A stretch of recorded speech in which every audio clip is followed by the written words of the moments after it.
Men visit the home of retired heavyweight champ Brady. They're attempting to lure him out of retirement. Two men were set up to fight for his vacated title. Both ended up getting their ass handed to them by a black challenger, Jack Jefferson.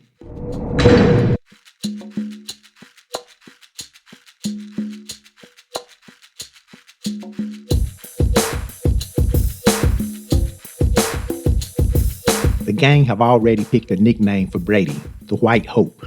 Now this is back in the day when folks didn't pussyfoot about the real agenda. They didn't use code words like urban, relatable, ghetto, good old days, person of color, patriot, inner city, Christian. They just came out with it. We can't have a black cat as champion.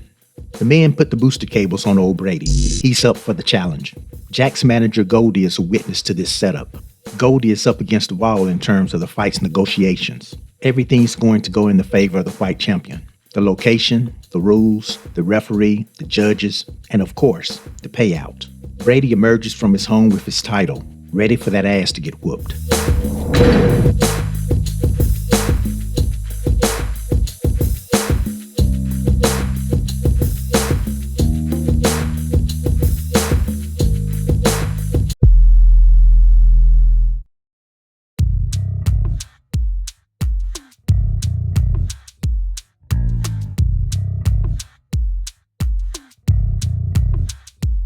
We first meet Jack in the gym.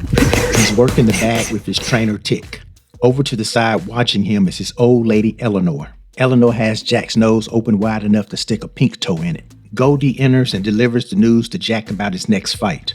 He tells Jack that it's going to be his biggest fight to date. Goldie asks Jack, "What's up with the white chick over there, man? She a groupie or something?" Jack walks him over and makes the introductions between the two. Goldie tries to rush Eleanor out the gym before the press shows up. "Yeah, nice to meet you. Now scram, chick." Jack wants to showcase his new bunny to the public. Goldie warns Jack that he's pushing his luck. He's got these white cats right where he wants them. He's got them just angry enough for them to pay a premium price to see him get beat down. Whether they pay to see you win or whether they pay to see you lose, they still paying. But if Jack keeps on, he's gonna have them folk ready to put him down for the long count. Jack gets all uptight. He begins to defend this taboo relationship. He claims that he's serious about Eleanor. The press enters the gym and Jack greets him with a big old Yassa Boss grin. He begins to shuck and jive, talking about how bad he's going to embarrass Brady.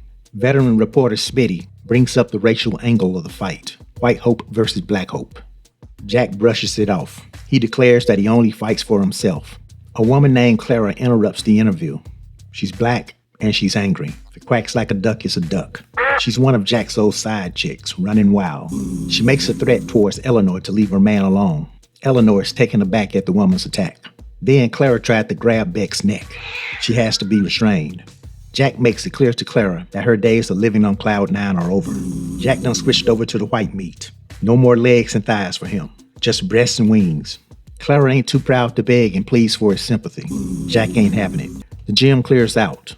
Jack cautions Eleanor that he used to be a rolling stone. Just like Clara, there could be a jump-off around every corner. It's the day of the fight. Them folk all over the place. They done turned the whiteness levels up to 11. They brought out this giant black-faced character for the event. You know what? They probably had that shit hanging up all the time. The White Hope Brady comes out to a huge applause. After he weighs in, Jack comes out. Jack gets a different reception. It's what I call a white-hot reception. When Jack tried to address the crowd, folks shouted him down. They told him to shut up and dribble. I'll give you one guess of what word these cats were shouting at Jack. Coon? Okay, yeah, they were saying that too. But that ain't the word that they were rocking with the hardest. Jack sees some black folk across the street. Even though they can't get into the fight, they're there to wish him well. You know, let him know. Don't fuck this up for us, Jack. Jack is not there to represent black folk at all. See, Jack is more OJ than Ali. Jack heads off into the fight. It's not shown in the movie, but he wiped the mat with Brady and won the championship.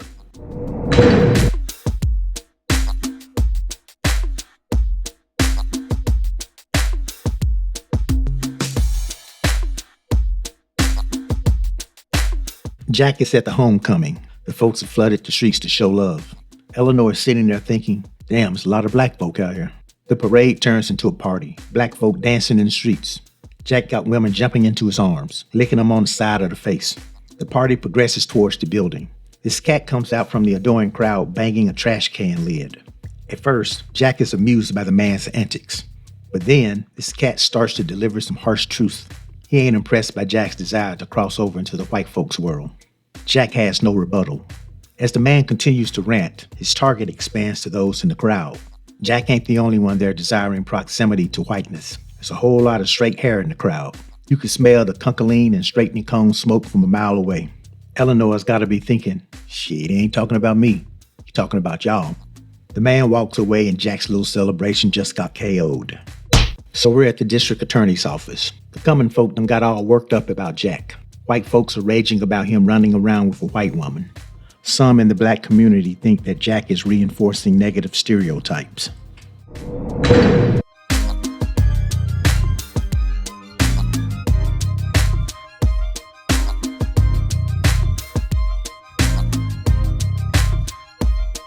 The DA tells him that he understands their concerns. He gets Agent Dixon to look over the files on Jack. Then we see Eleanor on her way to meet the DA. Goldie is urging her to cancel the meeting. Eleanor arrives. The DA begins to ask Eleanor about her relationship with Jack, where they met, how they met, what they were up to over in Australia. It's apparent that this dude's questions are building an accusatory narrative. He's painting a picture that Jack macked this poor, unsuspecting, innocent, naive white woman. Come on, Eleanor, can't you see where he's going with this line of questioning? When the DA starts to ask about that black dick, Eleanor finally begins to smell what this cat is cooking. The DA keeps pressing and those white tears begin to flow. But apparently back in the day, white cats were immune to that type of shit. He gave her ass a tissue and kept firing questions. Eleanor is an angry white woman. She's white and she's angry. Quacks like a duck is a duck. She didn't hit him with the common little Dickens soap. She said this cat didn't even have a dick. Eleanor, exit, stage right. The meeting seemed to go nowhere, but Dixon got enough from it to come up with an idea. See, Dixon is a federal agent. He's got friends high up in the government. Those cats could take the information that they already have and twist it into a pimp hoe trafficking criminal offense. The DA laments that this doesn't fall under pimping. But we know, if the feds want to get you, they'll find a way. And yes, the DA did call sex work commercial ass. Commercial ass. Commercial ass. Commercial ass. Jack and Eleanor are out frolicking. They get back to the bedroom. Jack flips her over on her stomach for some back cracking. It's time to plant that flag in the dirt. Correction, he's about to give her a massage. Eleanor looks for confirmation of Jack's commitment. She wants to make sure that she ain't just some knockdown, a smash test dummy. While they lay there, them folk kick in the door. They wrestle Jack to the floor and put him at gunpoint. Eleanor didn't sign up for this type of shit. Dixon enters the room and introduces himself to Jack and Eleanor. He places Jack under arrest. He's looking at 3 years for interstate bunny running.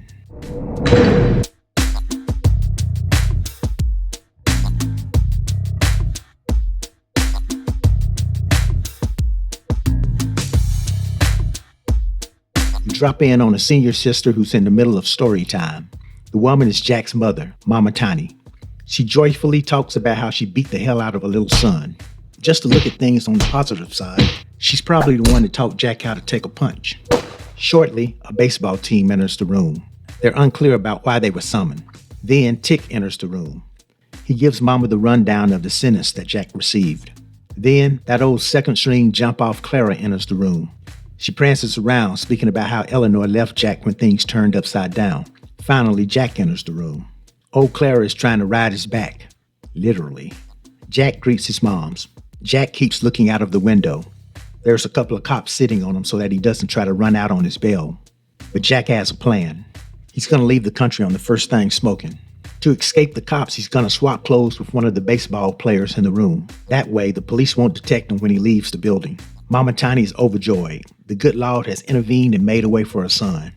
He will be a fugitive, wanted in every state, constantly looking over his shoulder, afraid to answer a knock at the door, worried about some crazy marksman on the top of a building, ready to pop his ass for a bounty. Thank you, Lord. Life is going to be so much easier now.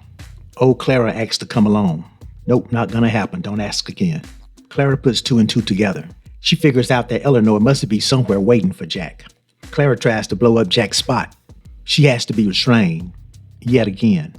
Chick's out of control. Jack kisses his mom goodbye. He blends in with the rest of the baseball team and evades the cops. Jack arrives in London and sure enough, he's joined by Eleanor. Before the crew can check into their hotel, Goldie receives a letter. The letter is a decree to attend a hearing. It appears that some Brits don't want a fugitive kicking up dust in their country.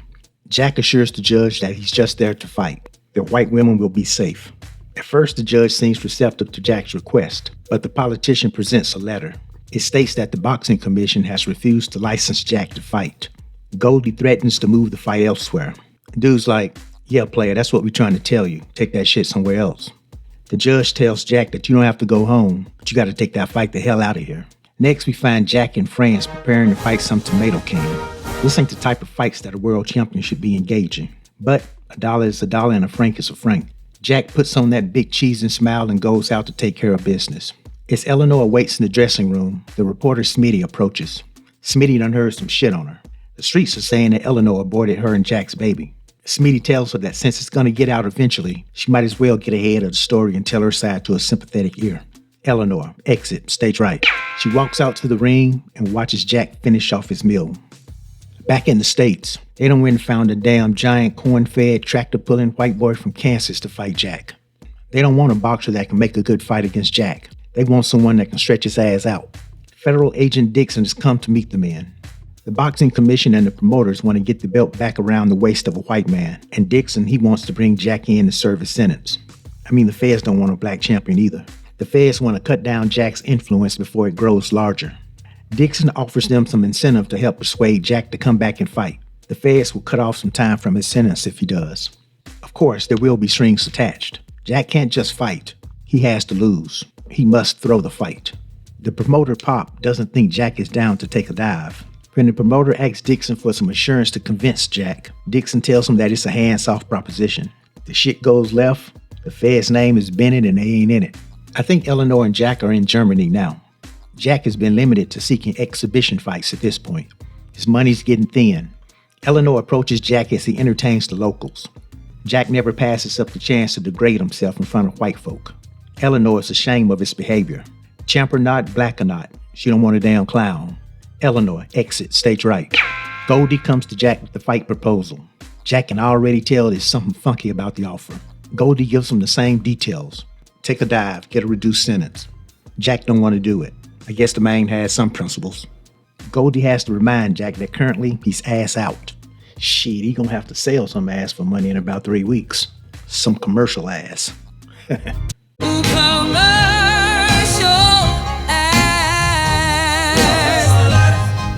Jack, Eleanor, and Dick are performing the play, Uncle Tom's Cabin. It's a tough watch. 0 stars, 2 thumbs down, rotten tomato, trash. During this performance, Jack spots the boxing promoter Pop in the crowd. He's looking at Jack with disgust. Look at yourself, son. You done hit rock bottom, bounced up, and about to hit it again. Jack dances a jig to prove that he can go even lower. He removes his wig and storms off the stage. Tick and Eleanor question Jack. What's the next move? War has come to Germany and they have to move on. Pop, the promoter, approaches Jack. He hands Jack a letter. The letter says that Jack's mom is in bad health. Pop urges Jack to take the deal, go back to the States, defend the title, and be with his mom. Jack remains defiant. He wants to fight on his own terms. Pop tells him that he only has so much power. He's not going to be able to keep those feds off his head. Jack announces his plans to flee to Mexico. From there, he'll wait for a better offer.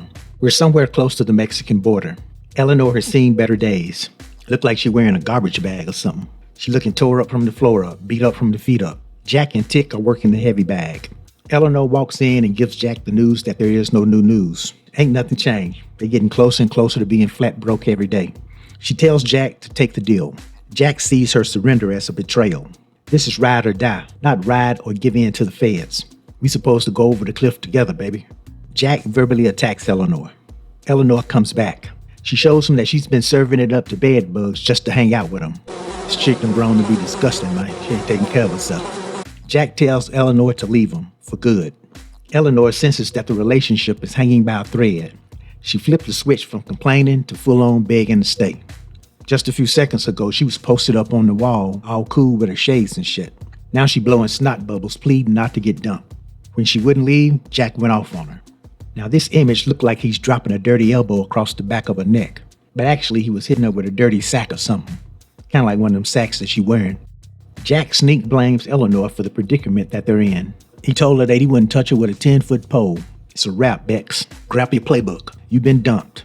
Eleanor, exit, stage right. Somebody go check up on her. Jack gets a visitor. It's Dixon and a local cat with a gun. I'll call them them folk and L folk.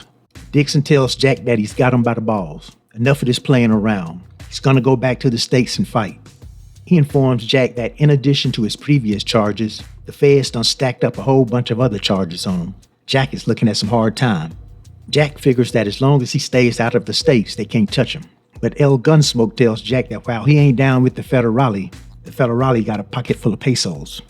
Jack tells him that he's gonna walk out. El Gato told him that if he do, he'll be walking out with 2 holes in his ass. One natural and one unnatural. Jack, you can run from them folk, but you can't hide. Just then, Tick and some men burst into the room. They're carrying a busted up Eleanor. Damn girl went and threw herself down a well. Eleanor, she dead. And dirty. And filthy. The guilt knocks Jack to his knees. Now, he ain't got a Becky to bang or a window to throw out of. Trapped and defeated, Jack agrees to the fight. It's fight day. Man, look at the white folk out there. It's like Coachella or something. Jack is in the ring with that giant white boy. Early on, Jack is putting up a good fight, giving the crowd a show. In his corner, Goldie is urging Jack to hurry up and take a dive. Let's get it over with. Shit, it's hot out here. We enter the 11th round. During a clinch, Jack signals to Goldie that he's about to go down. Jack lays his back against the ropes and lets the giant pound him. Down goes Jack. While he's down, Jack surveys all the faces in the crowd that are against him. He then rises to his feet to beat the count. He begins to put a whooping on the giant. He doubles him over to the point where the giant is no longer taller than him. The conspirators ain't looking too relaxed anymore. Goldie is concerned that Jack done gone off script. The cat done went into business for himself. Uh-oh. What the? Bam. Down goes the giant. The ref gave him a slow count, and the giant survives the round. Jack staggers back to his corner. Goldie tells Jack to stop fucking around and lay down. The round begins and Jack picks up where he left off. In another clinch, Jack appears to be out of steam. Or maybe he's faking. Only Jack knows. The giant powers up and drops them big paws on Jack's head.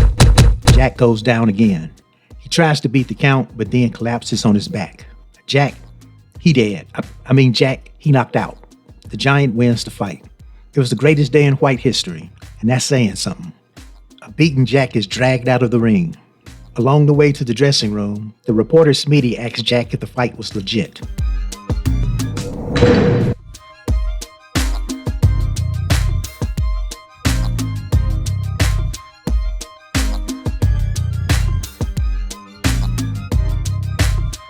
Jack insists that the fight was clean. As the caravan of white victory moves along, Jack staggers off into the night.